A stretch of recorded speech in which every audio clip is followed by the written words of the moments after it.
A very good morning my dear students.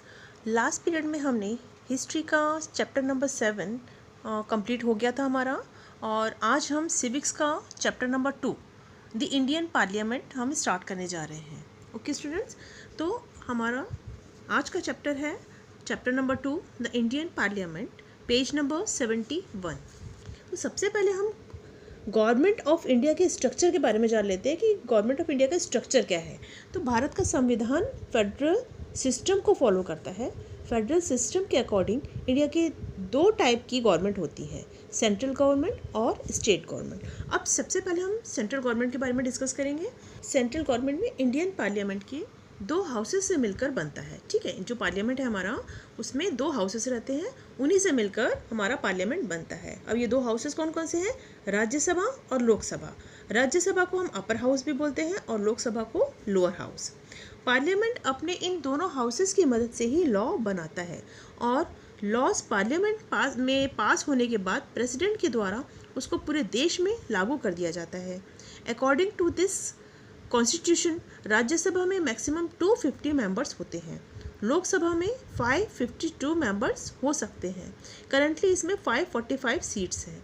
तो ये सभी मेंबर्स संसद भवन यानी पार्लियामेंट, जो कि दिल्ली में है, जैसा कि आप इस पिक में देख रहे हैं, इसमें इस पार्लियामेंट में मीटिंग करते हैं, और जो भी इसके मेंबर्स रहते हैं उनको एमपीज बोलते हैं। ये मीटिंग प्रेसिडेंट ऑफ इंडिया के अंदर होती है। Okay students, so let's start this chapter. Open page number 71, chapter number 2, the Indian Parliament. We have studied that the Parliament plays an important role in parliamentary system of government. ये हम already पढ़ चुके हैं कि जो हमारी parliament है बहुत ही इम्पोर्टेंट रोल प्ले करती है पार्लियामेंट्री सिस्टम का। In this chapter we will discuss the parliament of India. अब हम इस चैप्टर में क्या पढ़ने वाले हैं? हमारे इंडिया में जो पार्लियामेंट है उसके बारे में हम डिस्कस करेंगे। The constitution of India has created the parliament of India.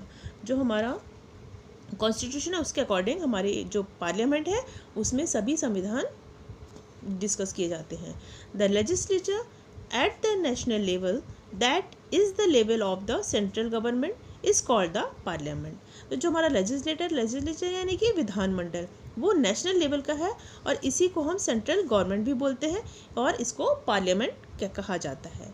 It consist of the president, to houses of the parliament, Lok Sabha and Rajya Sabha.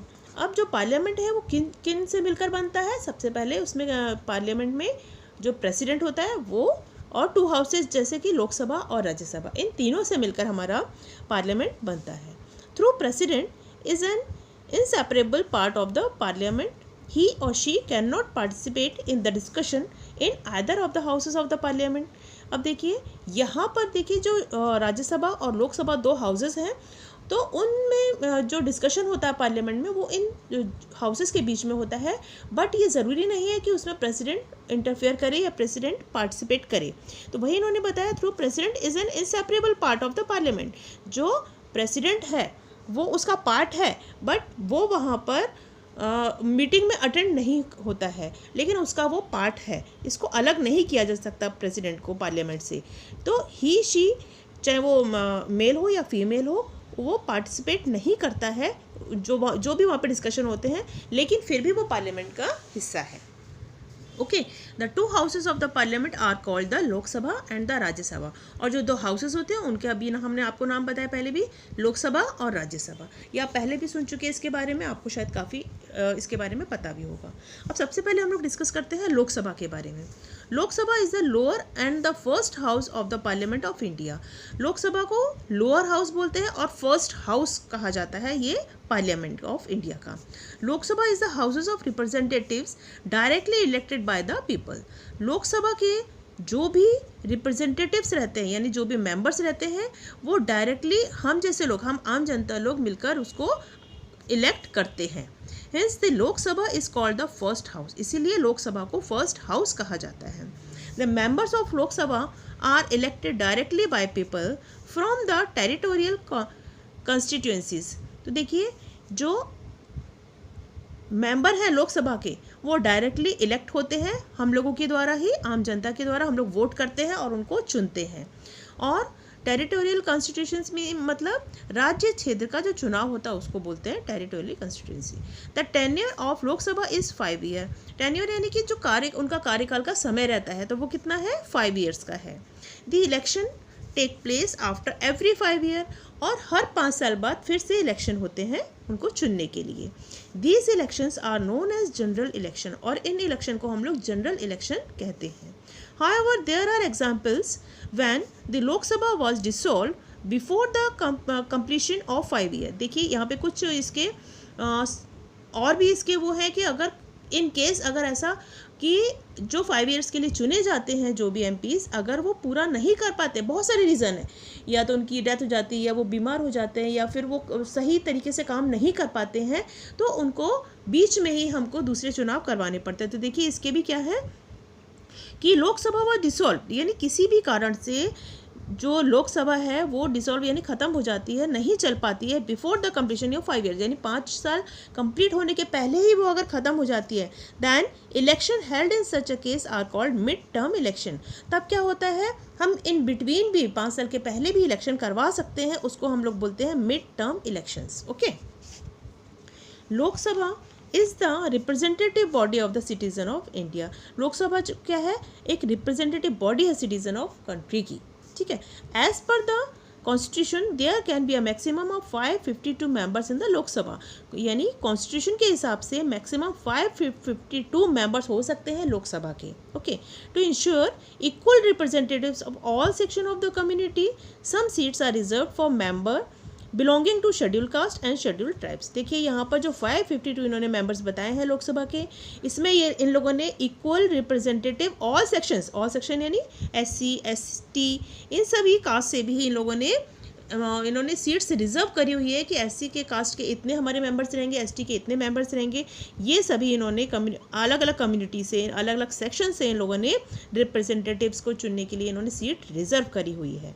In case there are no representatives from the Anglo Indian community, the president can appoint 2 members from this community to the Lok Sabha. अब देखिए यहाँ पर कुछ cases में कोई भी representative Anglo Indian community से अगर नहीं होता है तो प्रेसिडेंट को अथॉरिटी रहती है कि वो कोई भी 2 मेंबर्स अपॉइंट कर सकता है उस कम्युनिटीज़ के से लोकसभा के लिए। ओके स्टूडेंट्स, नाउ अब देखिए आगे हम लोग रीड करते हैं राज्यसभा। राज्यसभा के में क्या होता है, the upper and the second house of the parliament. Rajya Sabha को हम लोग अपर हाउस भी बोलते हैं, और ये सेकेंड हाउस है राज्यसभा का, पार्लियामेंट का, सॉरी, ये सेकेंड हाउस है पार्लियामेंट का। The members of Rajya Sabha are indirectly elected. जैसे कि हम लोग ने लोकसभा में जो मेंबर्स रहते हैं उनको हम लोग डायरेक्टली इलेक्ट करते हैं, लेकिन यहाँ पर ये जो इसके मेंबर्स है राज्यसभा के, ये डायरेक्टली इलेक्ट नहीं होते बल्कि इनडायरेक्टली इलेक्ट होते हैं। As the name suggest, Rajya Sabha gives representatives to 29 states and 7 union territories in India. तो जैसे कि देखिए हमारे 29 स्टेट्स हैं एंड 7 यूनियन टेरिटरीज हैं इंडिया में, तो उसी के अकॉर्डिंग यहाँ पर उतने ही रिप्रेजेंटेटिव्स उनके यहाँ पर इलेक्ट किए जाते हैं। अब देखिए यूनियन टेरिटरीज आपने शायद कुछ लोगों ने फर्स्ट टाइम सुना होगा, ये कौन कौन से स्टेट्स आते हैं यूनियन टेरिटरीज में। देखिए यहाँ पर अंडमान एंड निकोबार, चंडीगढ़, दादर एंड नागर हवेली, दामन दीव, लक्षद्वीप, पांडिचेरी, दिल्ली, ये सब इसमें किस में आते हैं, यूनियन टेरिटरीज में। तो 10 members of Rajya Sabha work as representatives of the constituent states. तो जितने भी मेंबर्स हैं राज्यसभा के, ये सभी अपने अपने स्टेट को रिप्रेजेंट्स करते हैं, ठीक है।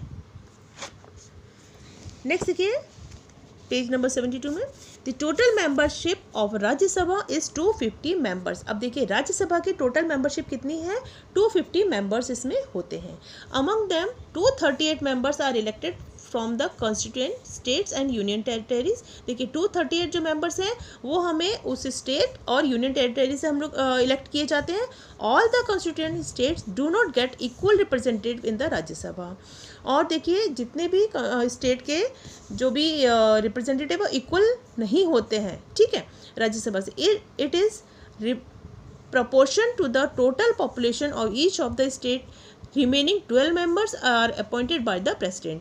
और 238 तो देखिए हर स्टेट से अपॉइंट होते हैं, और जो 12 मेंबर्स हैं उनको कौन अपॉइंट करता है, प्रेसिडेंट अपॉइंट करता है। These members are equally experienced and distinguished personalities from the field of literature, art, science, sports and social work. अब जो प्रेसिडेंट ये 12 जो मेंबर्स अपॉइंट करता है, ये डिफरेंट बहुत ही एक्सपीरियंस रहते हैं, किसमें, डिफरेंट अपने अलग फील्ड्स में। अब इनकी पर्सनैलिटीज़ देखिए क्या है, किस किस फील्ड से ये लोग आते हैं। कोई लिटरेचर से आता है, कोई आर्ट से आता है, कोई साइंस में एक्सपर्ट रहता है, कोई स्पोर्ट्स में, कोई सोशल वर्क में। तो ये कौन चुनता है, प्रेसिडेंट चुनता है। The members of Rajya Sabha are elected through the system of the proportional representative. और ये जितने भी इलेक्टेड मेंबर्स हैं, ये अपनी अपनी फील्ड में रिप्रेजेंट करते हैं। Rajya Sabha is never dissolve completely, hence it is called a permanent house. तो देखिए, जैसे कि लोकसभा के जो रिप्रेजेंटेटिव्स थे वो 5 ईयर के लिए इलेक्ट होते थे, बट जो राज्यसभा के जो मेंबर्स हैं वो इलेक्ट होते हैं, तो उनमें से जो 1/3 मेंबर रहते हैं वो यहाँ पे देखिए, इनका टेन्योर कितना है, 6 ईयर्स का है। ठीक है, तो इनका जो कार्यकाल का समय है वो कितना है, 6 ईयर्स का। तो इनके जो मेंबर्स चुने जाते हैं वो लोग 1/3 जो मेंबर्स हैं वो 2 ईयर्स के लिए, उसके बाद 1/3 जो मेंबर है फिर नेक्स्ट 2 ईयर्स के लिए, और फिर जो 1/3 बचते हैं वो नेक्स्ट 2 ईयर्स के लिए ये लोग कार्यकाल ये लोग करते हैं। ठीक है, तो यहाँ पर देखिए 1/3 मेंबर ऑफ टोटली मेंबरशिप, जितनी भी टोटल मेंबरशिप होती है उसके 1/3 मेंबर जो है वो राज्यसभा में एक साथ वर्क करते हैं, and who have completed there tenure of 6 year. इस तरीके से वो जितने भी मेंबर्स रहते हैं 6 ईयर 2 ईयर्स करके कंप्लीट कर लेते हैं अपना कार्यकाल का जो समय है, and retire after every 2 years. और हर जो एमपीज रहते हैं वो 2 ईयर्स के बाद में रिटायर हो जाते हैं, and equal number of new members get elected. और उसके बाद में न्यू जो मेंबर्स हैं वो इलेक्ट होते हैं 2 ईयर्स के लिए। ठीक है, because the limited members of Rajya Sabha retire step by step.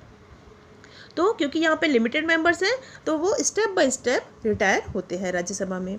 Rajya Sabha can functional continuously, तो राज्यसभा का जो फंक्शन है कंटिन्यूसली चलता रहता है। पहले 2 ईयर्स के लिए डिफरेंट एमपीज रहते हैं, फिर 2 ईयर्स के लिए, फिर 2 ईयर्स के लिए, तो वो कंटिन्यूसली उनका जो वर्क है वो फंक्शन चलता रहता है।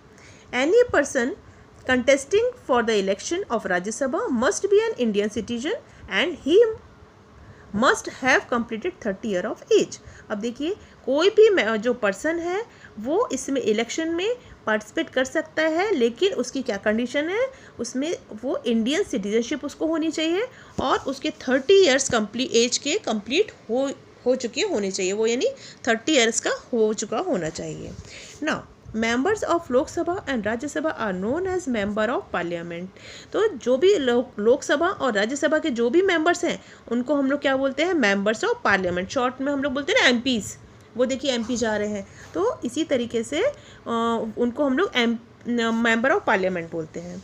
MPs try to resolve the queries and complaints of their constituencies by raising question in the parliament. अब जो ये भी एमपीज रहते हैं वो क्या करते हैं, जितनी भी क्यूरीज रहती हैं, जितनी भी कंप्लेंट रहती है इनके कॉन्स्टिट्यूशन की, वो ये लोग पार्लियामेंट में अपने अपने जो भी स्टेट्स है, अब जहाँ के वो रिप्रेजेंटेटिव हैं, वहाँ पर ये पार्लियामेंट में डिस्कशन करते हैं, अपनी जो भी इनकी क्वेरीज रहती है, उनको जो भी प्रॉब्लम्स रहती है उनको हल करते हैं, उनके क्वेश्चंस करते हैं पार्लियामेंट में।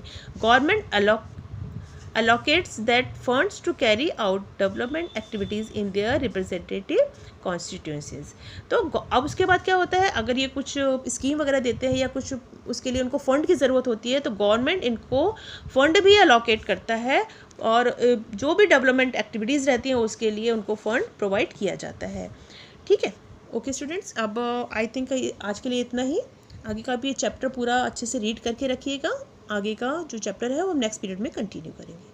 Okay students, thank you, have a nice day.